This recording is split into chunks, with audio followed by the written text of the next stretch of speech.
All right, welcome to our Radon webinar. Haunt, Radon, is it a haunt or hype?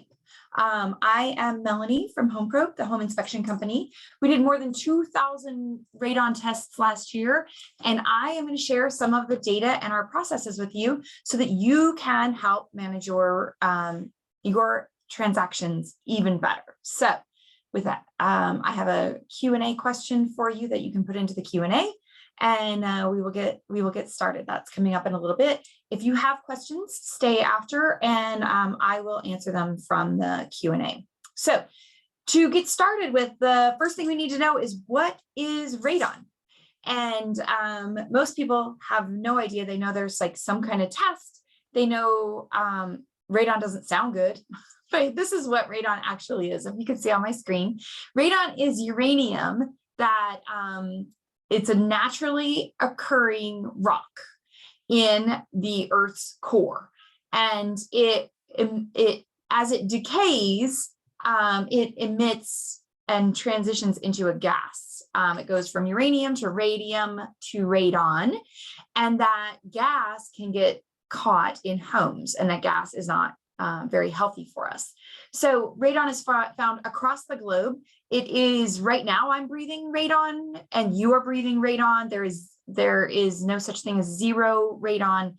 And it gets trapped in houses by the stack effect, which we'll see in just a second. So this is uranium, and as uranium decays, it becomes radium. As it rises, it continues to decay, and it becomes that radon gas. The way they originally found it is because there was a miner in like the 50s or 60s that got really, really sick, and they looked for it in the mines, and then they actually found it in their house. So that is, the testing for it started sometime around the 80s, and it is for sure trending upward. We can see in our practice. When I began at HomePro about 9 years ago, I think we did about 12% radon tests, and that has grown significantly. So why do we care about radon? I'm going to share that with you as well. Radon is in about 1 out of 15 homes nationally. Now, our averages and the Atlanta averages are higher than that. That's a CDC statistic for national homes, and levels at 4.0 or above. That's the level where the EPA says that you should take action. They recommend considering action between 2.0 and 4.0, but for sure taking action from 4.0 and above.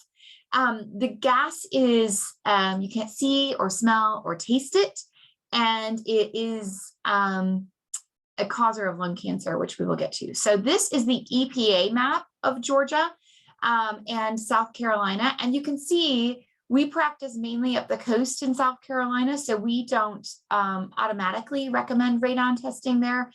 Some people who come from other parts of the country and have concerns do request tests. We do it by request in South Carolina.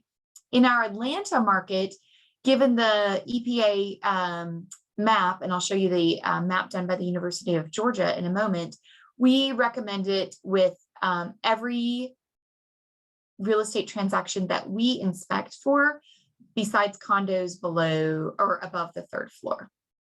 So this is a map put together by the University of Georgia that shows the Georgia by county. And if we hone in, here's Atlanta, where my mouse is right here. You can see that the main counties around Atlanta have somewhere between 15% and 28% as an average. And then we have some of these darker red counties to the east and to the west of us as well. We did just over 2,200 tests last year, and 249 were found 4.0 and above, which is the actionable level by the EPA or above. That's about 11% from our testing sample in Atlanta. So if you think about it, think about how many homes. I used to say, how many homes do your buyers see? Now I say, how many homes do your buyers put an offer on? Sometimes that's upward of 10% of 10 homes, or how many listings you take in a year, or how many buyer transactions you work with during a year. Likely you have seen or been part of a transaction that had high radon. And high radon is just a piece of information, and we can talk about how we deal with that information. But we like to think about when do we want that information? If you are a home buyer, you probably want it before you live in the house for several years with your kids and your pets and your people and all of your things. So the buyers who wanted radon testing, last year we did more than 70% of our eligible inspections included radon testing. Anyone want to take a guess of what it was in March of 2016? Go ahead and put your guess in the Q&A, and the person who is closest to our answer, I will send a $25 Amazon card to at the end of the webinar. So today we're going to talk about the 3 things that will help you manage radon in a real estate transaction. First is what to know, second is what to say, and third is what to do. So what to know. Radon affects 2 different things in the transaction. It affects the safety of the person living in the home. So it's a health and safety issue, which is why we have moved to an opt-out situation. We require our clients to opt out of radon testing if it is recommended, if their transaction falls within the EPA recommendations. And the second way that it affects clients is the value of the home. So if your home has higher radon levels, then the buyer may ask you to put in a mitigation system, which could reduce the value of your home. The same as if your home had an old roof or if your home had an old AC system. It doesn't mean it automatically affects the value, but it can affect the value of a home. So it affects money and it affects health and safety. And because it's a health and safety, you can't give that back to somebody later. You can always give them money back later, but you can't give them health and safety back later. And that's why we require, upon agent recommendation and request from us, our clients to opt out of radon testing. So the EPA is the one who makes the recommendations, not the home inspector. We follow the EPA's recommendations because that is what the government agency charged with our environmental health and safety.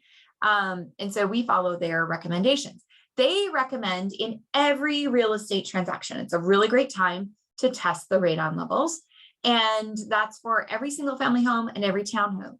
For condos, they recommend it if it's under the 3rd floor. So high-rise condos, we do not automatically recommend. We will do it upon request, the same as we do in coastal Carolina. It is not a requirement. It is just a recommendation to protect you as the real estate agent and us as the home inspector, and really mostly importantly, our clients as the future homeowners. We require them to opt out. And here's why. Radon is the 2nd leading cause of lung cancer, or the leading cause of lung cancer in non-smokers. And it kills more people every year than drunk driving. So if you think drunk driving is something to avoid, then radon is for sure something to avoid. More people then die in falls, in drownings, and in home fires. Again, people are really concerned when we inspect their house. If they live in an older house, they're like, is the electrical system going to catch this house on fire? An even bigger concern, you can see 10 times almost the concern, is, does this house have radon that could cause lung cancer? 58 people every day in the United States die from cancer caused by radon. So this is the risk that you take on if you have what the EPA considers higher radon levels.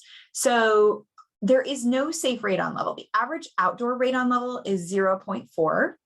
And the average indoor radon level, according to the EPA, is 1.3. They say at 4, the risk versus reward of taking action is the risk where they think it's worth mitigating. So at 4.0 and above, your risk of dying from radon is the same as your risk of dying in a car accident. And so the EPA says, fix your house. To give you some perspective about the amount of toxins you're letting into your body, a 4.0 test is the same as getting 200 chest x-rays every year, or as smoking 8 cigarettes per day. And I always like to say it's the same as smoking the cigarettes and none of the fun. So this shows you the continuum. So really the radon risk is a risk continuum. A good way to think about it is the risk from UV rays, right? So it's not that there is a safe level and a non-safe level. It's like the more exposure you have, the less safe you are. And the EPA is the one that decided at 4.0, that's when it's an actionable level. The World Health Organization says to act at 2.7. So when you get your radon test, there is an EPA average, which is different than the overall average. And the reason for that is the EPA says that the first 4 hours of testing, the machine is calibrating to the house. And so those first 4 hours are not reliable. That machine has been in somebody else's house or in a truck or somewhere else. And so it wants to give the machine 4 hours to calibrate. And you can see by these extreme lows that those were not replicated anywhere else in this test. So it sort of proves the point. The repair costs, the reason it affects the money part is that repair costs can be similar to other systems in the house. And so your seller could be asked to put in a mitigation system, or your buyer, when they become a seller, could be asked to put in a mitigation system. Those can range. The least expensive we've been able to discover on the market are about $1,000. And I have heard of it going up to about $6,000 to $8,000 if you have to bring a structural engineer in, or you have to get through granite foundations. So it really depends on the foundation type. Crawl spaces are more expensive typically to repair than basements because you have to encapsulate the crawl space first. All right, so if you want to guess what was the radon levels in March of 2016, put it in the Q&A at the end of the class. I will send an email to the winner to announce them. The radon testing levels of home buyers in 2016 was 28.5%. So you can see just in 5 years' time, we've gone from less than a third of people wanting radon tests to more than 2/3. We've more than doubled the amount of people wanting radon tests.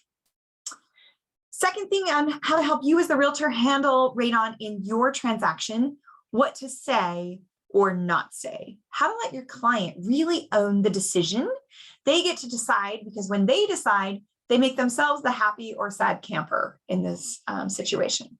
So here's an example from just this year, actually just this week. We allow you as the agent to opt your client out of the radon testing. You are representing your client's best interests. And so we assume that that's what you have. And so the agent or the client can opt the client out. And often what happens, including this week, is the client calls us and says, can I add radon testing? And we say, of course. Or they'll say, why did my agent opt me out? And we don't know why your agent opted you out. And I don't have any good reason. There may be a really great reason somebody doesn't want a radon test. I don't want to shame anyone into getting a radon test, but I also want to make sure they understand it's available. The reason we started offering clients the option to opt out instead of opt into radon tests is we have enough clients that call us back when they turn around and sell their house. I had one last month call me back and say, hey, I bought my house in 2020 and now we're going to sell it. And could you just send me my radon tests? And I said, oh, you were opted out of radon. At the time, we didn't keep track of who opted them out of radon. So I had no idea who opted them out of radon, but I was like, you did not choose to have a radon test. And they were surprised by that. And so people find out about radon after they live in the house or before they live in the house. And so I would like them to choose themselves to opt out of that test rather than have someone else opt out without their knowledge of it. So this is something I would not say, but I have heard of people saying, you don't need a test. I never see them come back high. So whether you in your real estate career have seen radon tests come back high or not does not mean whether their test would come back high. And so it just puts you in a bad place with the client if their test was to come back high. I also wouldn't say, it's okay, it's not on a basement. This is a graph that shows you how radon can get into the home.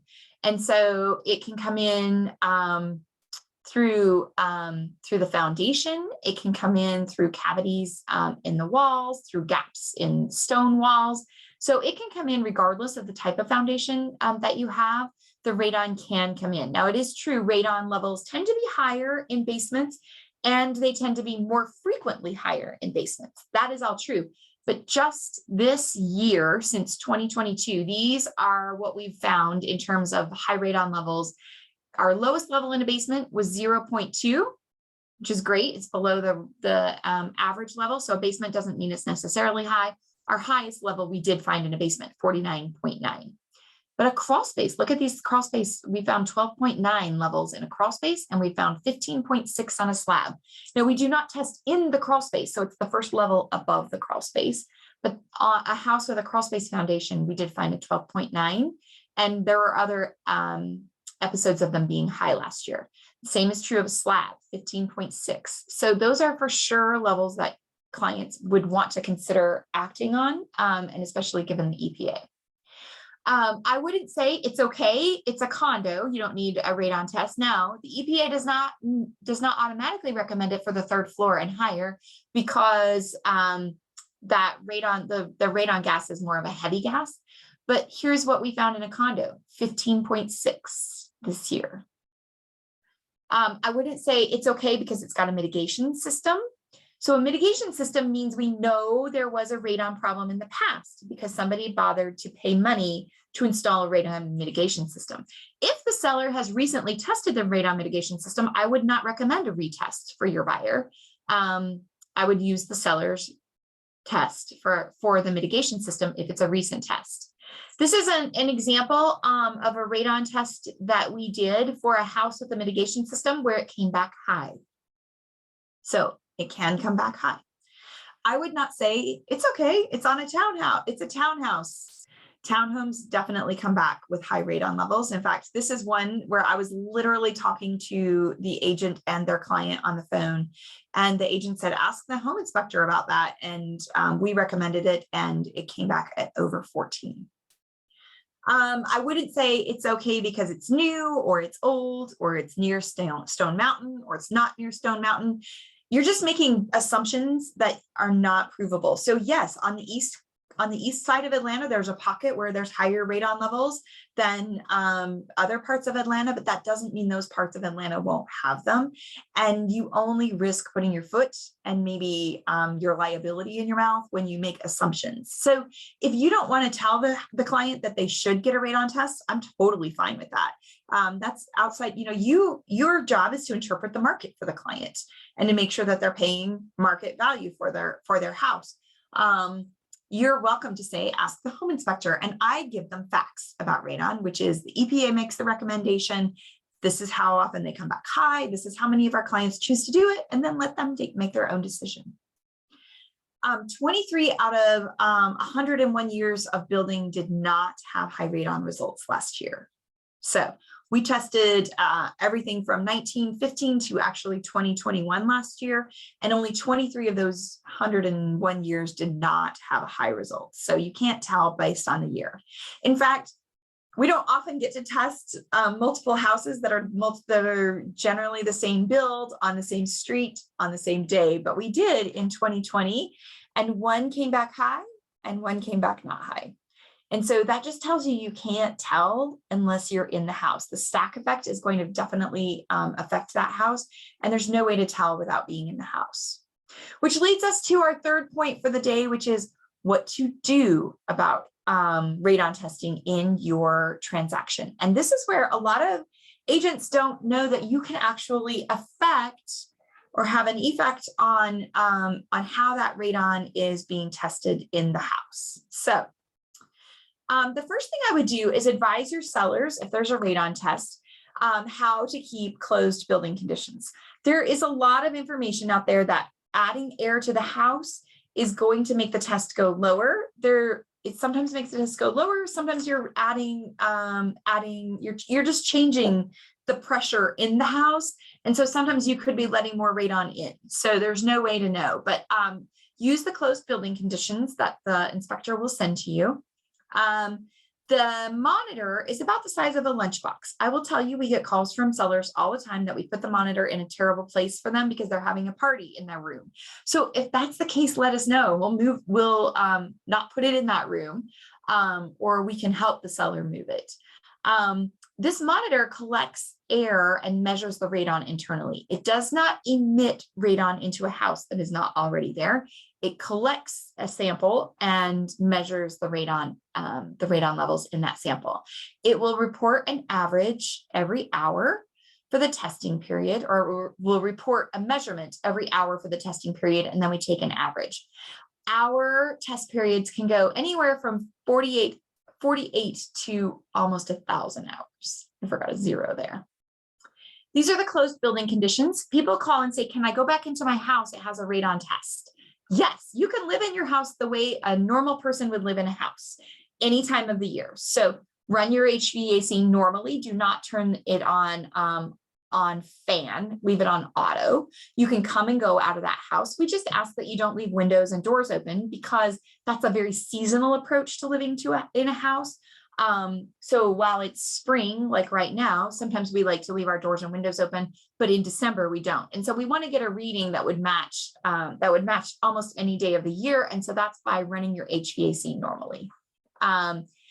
We do advise your sellers, please, pretty please, that we're going to come back and pick up that monitor. And so we need to access the house again.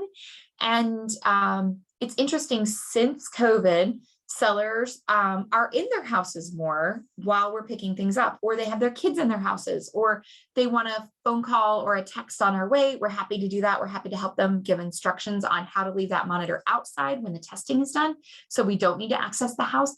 But just advise them we're going to be coming back and figure out what is the best situation for them.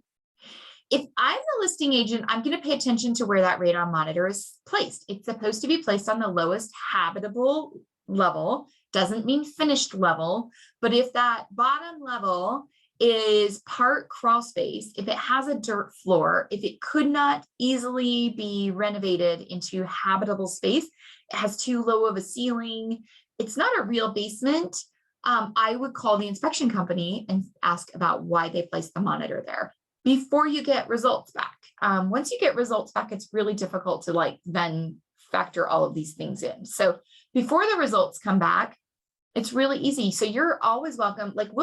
We'll send you a picture if you want of where we place the monitor, or if your seller lives there, your seller can tell you where we place the monitor. But any inspection company should answer about monitor placement. It's actually, the EPA tells us what areas we can and can't place the monitor.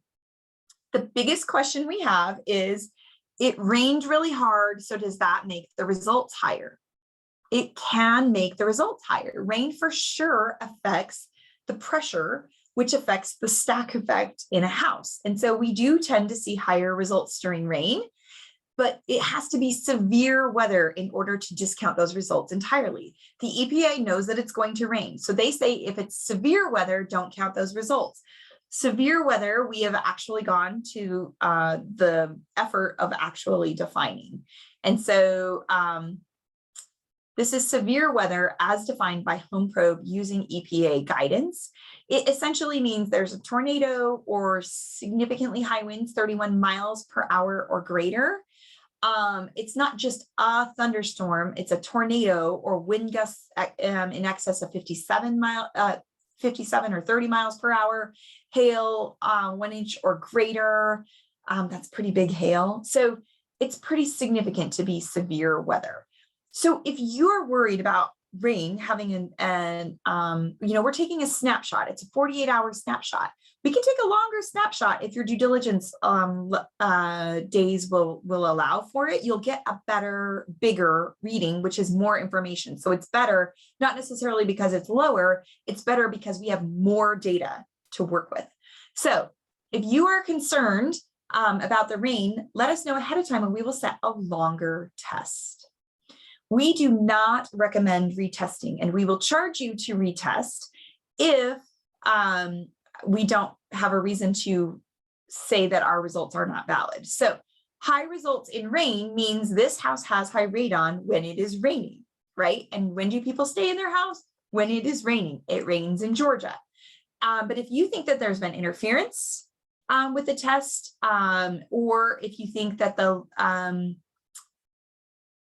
the closed building conditions were not met, that often happens in new construction, we're happy to retest. We don't typically recommend retesting because Now the seller knows there's a high test, they may be inclined to interfere with the test, and we don't have a way of monitoring that really, really well. The EPA does not recommend retesting. They don't say 4.0 and above retest, they say 4.0 and above mitigate. And if you do choose to retest, the EPA says those results should be averaged. So if you're at, really 6 or above, you're probably not going to get a test where you could average the test results and get below 4.0. Here's the solution: request a longer test. We can do up to 1,000 hours if you want, and we don't charge extra for that test, and request that retest before the results are released. So some people talk about spikes in the radon levels, and what I want to say is spikes are normal. They are expected. Think of it like water. You have a glass of water and you're adding drops to it. If you add drops, the spikes would be the boiling water. You're still safe if you're mixing it with ice or room temperature water. It's when you get too much of the hot that it makes a safety concern. What happens if you get high results? You do not need to run away from the house. Think of it the same as if there were some other safety concern about the house, and treat it that same way. Radon mitigation systems are highly effective. They take the radon level out of the house, and it's as if there never was high radon in the house. They're only, minimally ugly, depending on how you look at it. So I'm going to play a little game of high or low so you can see if you could guess the radon levels. We did a crawl space in Virginia Highland that was built in 1920. High or low? That one was high. We tested a crawl space in Westview, built in 1920, totally renovated. That one was high. Just shows you how crawl spaces can be high. We did a finished basement in Avondale Estates, built in 1970. That one was low. We did a slab and crawl space in Avondale Estates, built in 1931. These are not the actual houses, by the way. These are the actual results. That one was high. We did a finished basement in Sandy Springs, built in 1995. That one was high. We've done finished basements where they're low. So the rule of the game is to partner with professionals. We actually have a program that was developed and overseen by people who have certification as residential radon measurement technicians from the NRPP, the National Radon Proficiency Program. And we arrange access with the listing side for setup and pickup. We can set radon as early as you go under contract, or even before you go under contract if you want.